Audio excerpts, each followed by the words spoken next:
Dear listener, ratings day yesterday, so I thought today we'd look at the wash-up, and we've got Matt O'Reilly, Head of Broadcast Content at SCA.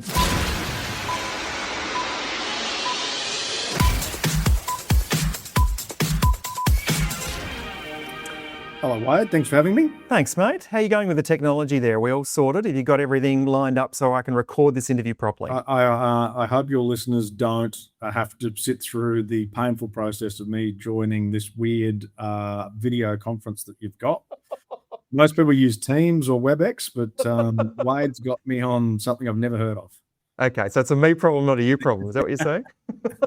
Thanks. Good start.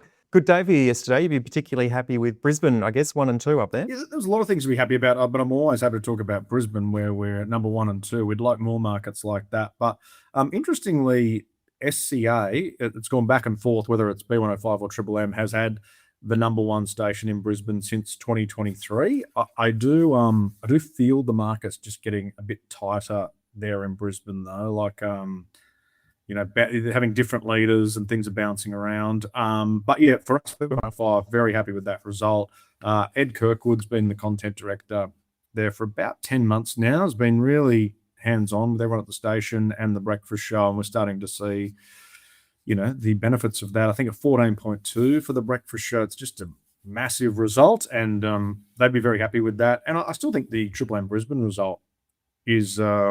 it's been a station very successful for a very long time, and I still think that's a very fair result for that station. Yeah, and I think you've seen Nova sort of bounce around a little bit with changes in breakfast, and also Kiss with the sort of on again, off again, what they were doing with breakfast last year. But I mean, you guys have been in the tens pretty much for the last few years, and the consistency of both of those shows, I guess, is something you're really focusing in on. There's a lot of lessons there, isn't there? Both. I think Marto's 23 years on Triple M. I think Stav's probably at not far off that as well. Like there's a lot of lessons in just doing something really well for a really long time. Yeah, consistency wins. Okay, let's go down to Sydney. How did you feel about the results for both Triple M and Today FM? Yeah, so if you put them together and we look at what our combined sort of station share is of 25.54, it's gone from an 8.9 to 12.5 since Survey 7 last year, which is, quick maths, is roughly 40%. So that is heading in the right direction for us. I'm over the moon with the Triple M Sydney result. 5 books in a row up for that breakfast show. Highest station result since 2016, and I think biggest breakfast cum since 2005. So that's just a good result all around, and we'll take that. 2 days the one that gets a lot of focus for different reasons. And we've still got a show that is its 4th survey of this show. We've got a music format that's been on air 10 ratings weeks. Everyone that interviews me hates this answer, but it's just going to take some more time. Not everyone, mate. We just talked about consistency being a good thing, so I don't hate that answer at all. Everyone likes consistency unless it's on certain stations. Yeah, gotcha. The Triple M result is interesting considering the flux in that market, changes obviously to breakfast at ARN and Christian coming in and all that. Do you think that some of that cum growth is coming from ex-Kiss and Gold listeners? Very hard to know, but I know when all the changes happened, we thought Triple M was the only station in the market that had the ability to pick up audience from every single one of the changes into, like, Bo was the Kyle fill-in.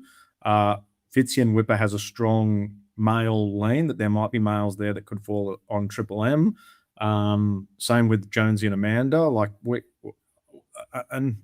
didn't think we were going to get a whole stack from any one station, but we thought the approach was to try and get a few from everywhere. And potentially we're seeing that. I do also don't want to discredit the hard work that the show's done and how much it connects with its audience in Western Sydney. And I think it all adds up. Yep. And you've got a good promo on air now to start the survey as well with Bo in his car. Yes. And I don't underestimate the TVC that featured Stephen Bradbury, if you saw that one earlier this year. Just very irreverent, very Triple M, and probably the first time in 20 years that Triple M's had a TV commercial. Yeah. Is that right? Wow. And is that a benefit of the Seven partnership? I don't. I've made that. I've made that up, Sounds right. but that it's with the help. It would be a long time. As to I've just said 20 years, but it would be a long time since they've had a TVC, and that's one of the benefits of the merger with Seven. Yeah, absolutely.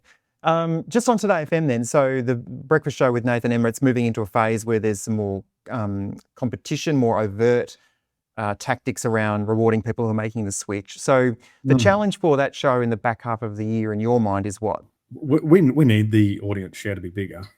Like that's it's as simple as that. But you can that's an output of the content, right? Like we can't just, if we sit here and just focus on more audience, I'm not going to get anywhere. So I mean, you don't have to listen to the show too long to know that it's trying to own pop culture and having, if you call them story arcs, but a focus to the show and always building to something and leaning into the music news and things like that. I don't think that would be a surprise to anyone. So that is our focus, and we believe that will give us the output we need. Yep. And do you think the better music positioning and the changes to the playlist, are you seeing some of the green shoots in this survey, or do you think that's still to come?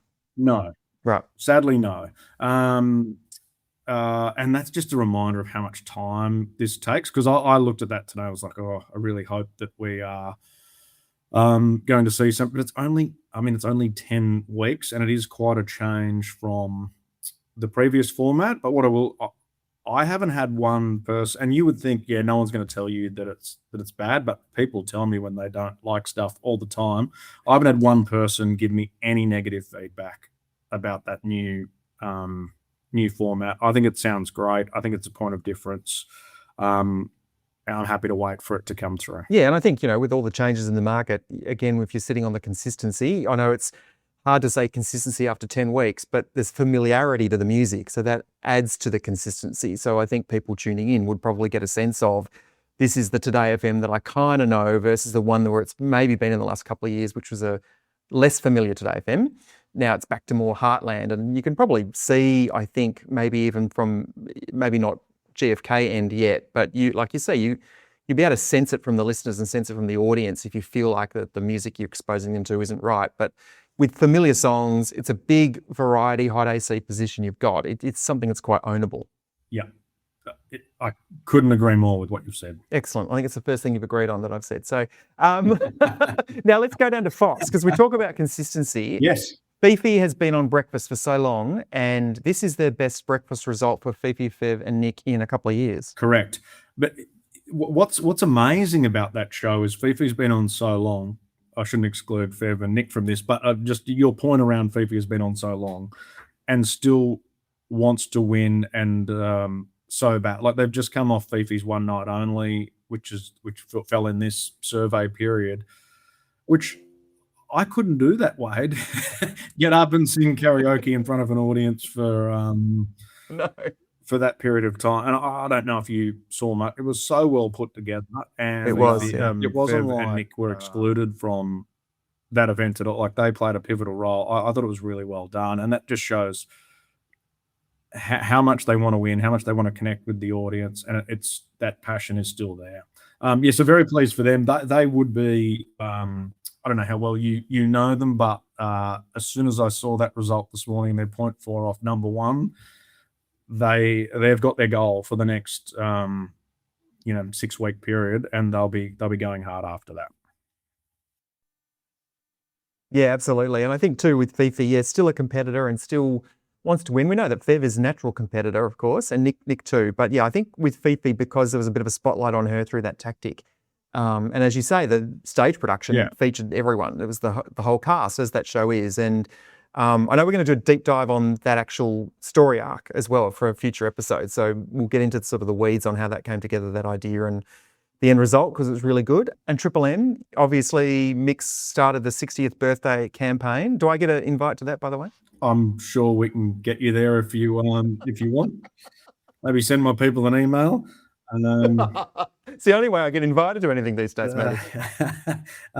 Bailing you up for something. I don't think you'd have to go too far in that Triple M Melbourne office today to find someone who's disappointed with that result. Like feels a bit harsh. I'm always happy to sort of accept results that fall in line with the 12-month average, whether it's the bottom, but that one is just a bit brutal. So I'll see how that one shakes out. But I think the breakfast show is good. I think the drive show is good. I think the Triple A Melbourne product's good. We're coming into footy finals. Yeah, it might be a bit of a delayed reaction to footy because clearly footy drives a lot of listening in Melbourne, and also you're number one AFL at the moment, aren't you too? Yeah, I think 55,000 cum increase into the weekends, which we'll take. I guess the challenge for that, well, for that station, probably me as well, is how do we convert them into breakfast or workday listeners to the station? That's that is the challenge because they're there for a period of time.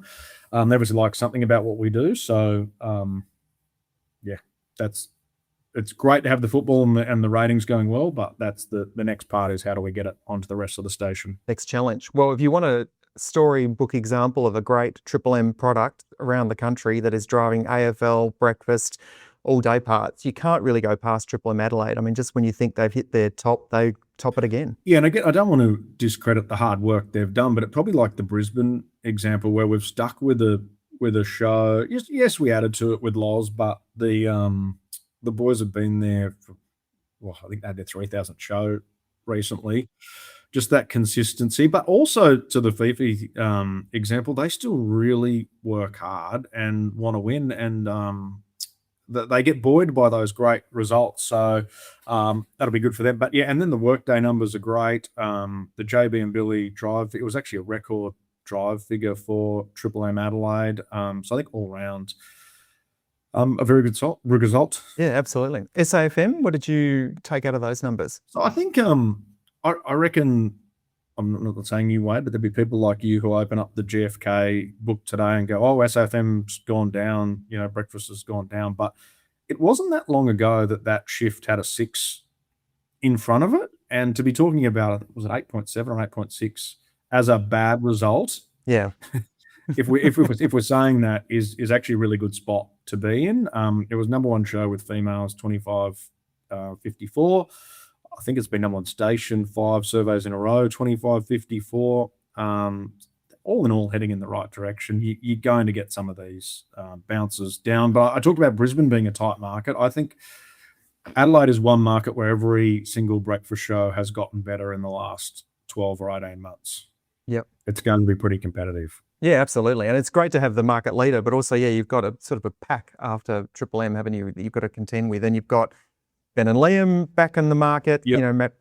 Perhaps people are confused what station they're on, maybe not, don't know. But it does feel like SAFM with a newer breakfast show than Ben and Liam would be perceptually in people's heads, even though they've been out of the market for breakfast. It might just take a bit longer to get that breakfast show bedded in. Yeah, I mean, I think what it is, every show's improved, so we've got to make sure we are as well. Yeah. Now, I hate leaving Perth till last because Perth people will write in and say, why do you always leave us till last? So give me a good news story about Perth so we can make them feel better. Well, Mix is the number one 25-54 station in Perth. There you go. Which we take every day of the week. Now, we know Nova's had still is having a very good run in Perth. So we're happy to take the 25-54 mantle. So we've got 1 and 3, Triple M's number 3, 25-54. Now, very happy with that mixed result. Again, another one, you open up the front page of GFK and they've gone down, but they were coming off a pretty, like this is very much in the average of where the show is and where we expect it to sit. And then I think Triple M Perth's been a bit undercooked this year from what it had been doing last year. Every time I hear that breakfast show, it's excellent. I'm a big fan of both Zave and Katie, so haven't been too worried about it, but it feels like we've got a bit of momentum back there. Yeah, and Katie's back from maternity leave relatively recently, isn't she? Start of the year, so had the back half last year off, Yeah. Okay, great. All right, now I've buried the lead here because clearly having you on, I'm going to have to talk about your hot new signing, the signing that everyone is today going, oh my God, how do they manage it? I've just worked out who you're talking about. Vic LaRusso is doing traffic. Now, what is going on here? Talk to me about this. Yeah, so I sent out the email yesterday morning internally saying that Vic was coming to SCA I have never sent an email out that got more replies in a positive manner than that. Right. And from every part of it was quite amazing. From new staff who you would expect to be across Vic, but on to technology staff, sales, all aspects of the business were like, how great is this? What a signing. So no, we're very happy to have Vic. He starts reading on both Today FM and Triple M from next Monday. Great. And for those outside of Sydney, I mean, Vic LaRusso is an institution in Sydney traffic, long-time Kyle and Jack traffic reporter on both Today and KISS. And so, it's easy to kind of dismiss it, oh, it's just traffic. But Vic is a character. He's a personality. He adds as much weight to some of those quote-unquote service elements that we rely on in breakfast, but he's someone you can rely on for the information he's telling you. So, I mean, I still think it's amazing that he's the CEO of the company. And does a big global job, and he's doing the traffic reports in Sydney every morning still. So great passion. I was going to say, I don't know Vic overly well, but I think what incredible passion and just love for the craft that must be to still be. He wouldn't be doing it if he didn't want to. And you talk. I think it's 27 years he's been a traffic reader. There's a common theme in what was spoken about here, like into that longevity and consistency. It's a thing that audiences grab onto. So, very happy to have him. Great. Well done on the round of results. You always wonder what you're going to end up with, and today you've come out with some consistency and some things to work with, which is really what you want out of every survey. Thanks. Always things to work on. Always things to work on. The to list never ends. Thanks, Matty. Thanks for having me. Cheers, mate.